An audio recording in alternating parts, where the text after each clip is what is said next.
10 pinakadelikadong bahay sa buong mundo. Bakit itinuring na delikado ang mga bahay na ito? Handa ka na bang malaman ito? Kaya simulan na natin.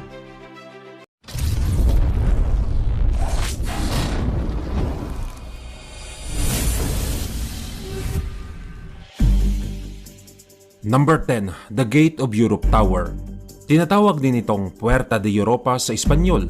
Ito ang pinakaunang inclined skyscraper sa buong mundo na itinayo noong 1989 at natapos noong 1996. Ang Twin Tower ay may taas na 374 feet at mayroong 26 na palapag. Ang disenyo ng building ay bahagyang nakatagilid ng 15 degrees angle at ito ay dinisenyo ng American architect na sina Philip Johnson at John Burgee.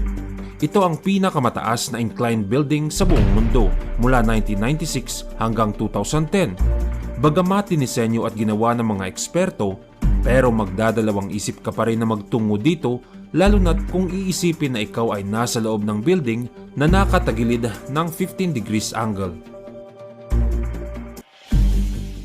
Number 9. The Hanging Temple of China. Tinatawag din itong Hengshan Hanging Temple na matatagpuan sa southeast ng Datong City, Shaanxi Province sa China. Ang mga templo ay nakatayo sa gilid ng bangin, 246 feet above the ground. Itinayo ito noong 5th century, ngunit sa paglipas ng taon ay pinasara dahil sa lokasyon ng estruktura. Taong 1900s nang inirestore ang templo at binuksan sa publiko. Dinarayo ito ng mga turista at ng mga mananampalataya. Hindi lang dahil sa pambihirang lokasyon, kundi dahil sa pambihirang katangian nito. Ito lang kasi ang templo na pinagsasaluhan ng tatlong Chinese traditional religions, ang Confucianism, Tao at Buddhism. Ang mga templo ay binubuo ng 40 kwarto at mga pavilion. Itinayo ito ng isang monghe na si Liao Ran, 1,500 taon na ang nakakaraan. Tanging pag-akyat lamang sa mga ginawang hagdanan sa paligid ng bangin ang paraan upang makarating dito. Kaya tanging malalakas ang loob lamang ang nakakapagtungo sa Hanging Temple of China. Number 8. Wuzuko Apartment. Matatagpuan sa lungsod ng Amsterdam sa Netherlands ang takaw-pansin na apartment building na ito. Ang housing complex ay idinisenyo ng MVRDV para maging tiraan ng mga matatandang residente sa Amsterdam. Ayon sa orihinal na plano, 100 unit ng apartment at may garden space at direct sunlight na akma sa matatandang residente ang gagawin. Ngunit sa pagkalkula ng mga arkitekto, hanggang 87 units lamang ang magagawa. Dahil kung madadagdagan pa ay mahaharangan nito ang sikat ng araw tuwing warmer months na siyang prioridad sa pagbuo ng apartment. Kaya naman, ang naisip na solusyon ay ikabit ang karagdagang 13 units sa gilid ng building. Ang mga suspension units ay agaw pansin dahil kahanga-hanga ang disenyo. Hindi pa rin maiiwasan ang pangamba dahil ang mga ito ay walang matibay na suporta. Siguradong mapapaisip ka kung gustuin mong manirahan sa lugar na ito. Number 7. Liechtenstein Castle. Ang napakagandang kastilyong ito ay matatagpuan sa Baden-Württemberg sa Germany. Bagamat maganda sa unang tingin, napakadelikado naman ng kinalalagyan nito na nasa tuktok at dulo ng bangin. Nakatayo ito sa taas na 820 feet mula sa Etchas River at may altitude na 2,680 feet. Tanaw mula sa itaas nito ang napakagandang tanawin ng Etchas Valley kapag dinarayo ng mga turista. Taong 1840 nang itinayo ang kastilyo, ngunit nasira noong panahon ng World War II. Taong 1980 nang inirestore ang dingding ng kastilyo at 1998 nang naayos ang second floor nito. Taong 2004, nagawa ang upper floor at roof ng kastilyo at muling binuksan para sa publiko. Number 6. Drina River House. Ang bahay na ito ay matatagpuan sa Drina River sa Bajina Basta, Western Serbia. Ayon sa mga naninirahan malapit sa ilog, taong 1968 pa ginawa ang bahay. Binuo ito ng mga grupo ng swimmer na naghahanap ng magandang masisilungan at tamang-tama naman ang malaking bato sa gitna ng ilog na tayuan ng bahay. Napakaganda ng view at nakaka-relax ang manatili sa loob nito. Ngunit dahil sa lokasyon ng bahay, 7 beses na itong nasira dahil sa pagtaas ng tubig sa ilog. Minsan na ring na-feature ang litrato ng bahay sa National Geographic. Dahilan upang dayuhin ito ng mas marami pang turista mula sa iba't ibang bansa. Number 5. Michora. Isa sa UNESCO World Heritage Site ang Michora. Ito ay matatagpuan sa tuktok ng mga rock formation sa Thessaly, Greece. Ginawa ang mga monasteryo upang makaiwas at hindi matunto ng mga mananakop noong 14th century. 24 monasteryo ang orihinal na itinayo, ngunit 6 na lang sa mga ito ang natitira. Ang pinakamataas dito ay may taas na 1,224 feet.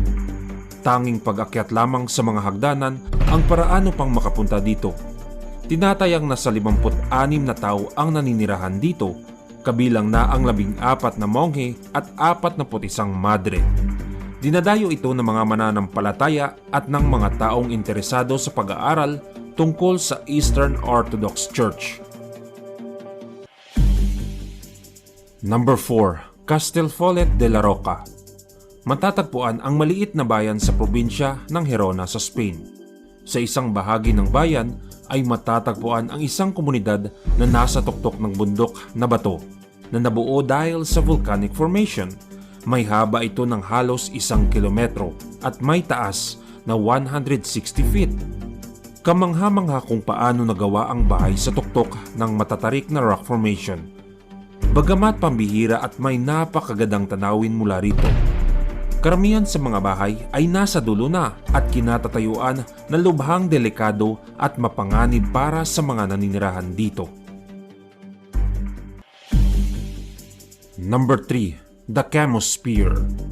Isang modern house na idinisenyo ng isang architect na si John Lautner.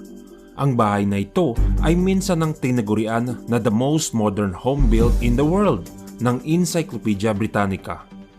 Hugis octagon ang bahay na may sukat na 2,200 square feet. Kahanga-hanga ang pundasyon nito na sinusuportahan lamang ng pole na gawa sa concrete. Ang pole ay may haba na 30 feet at may kapal na 5 feet. May mga haligi din ito na nakatagilid ng 45 degrees angle.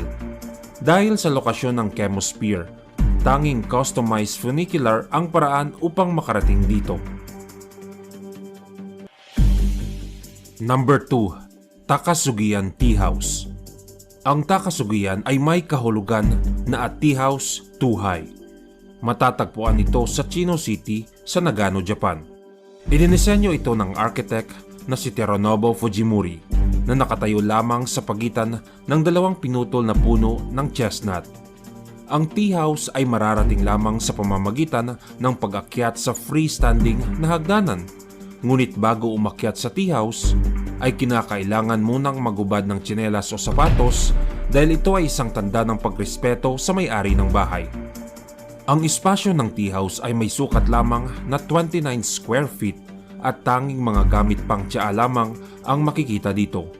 Mae-experience mo dito ang sariwang hangin na nakaka-relax habang umiinom ng mainit na tsaa at tinatanaw ang magandang view sa kapaligiran. Number 1. House on Middlesedge Island.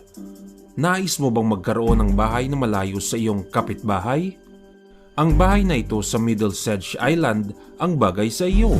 Matatagpuan ito sa gitna ng isla malapit sa Chadwick Beach Island sa New Jersey. Taong 2015 nang ibinenta ito online sa halagang $6.5 million. May kamahalan ito dahil sa lokasyon ng bahay. Tanging bangka at chopper lamang ang paraan upang makapunta dito. Ang buong property ay may sukat na 14.4 acres at ang buong isla ay may sukat na 25 acres. Kumpleto sa amenities ang isla tulad ng swimming pool, wet bar, guest house at marami pang iba. Ibinenta ito ng may-ari dahil sa bankruptcy. Madalas din kasi itong nasira dahil sa mga bagyo at pagbaha na naranasan ng isla.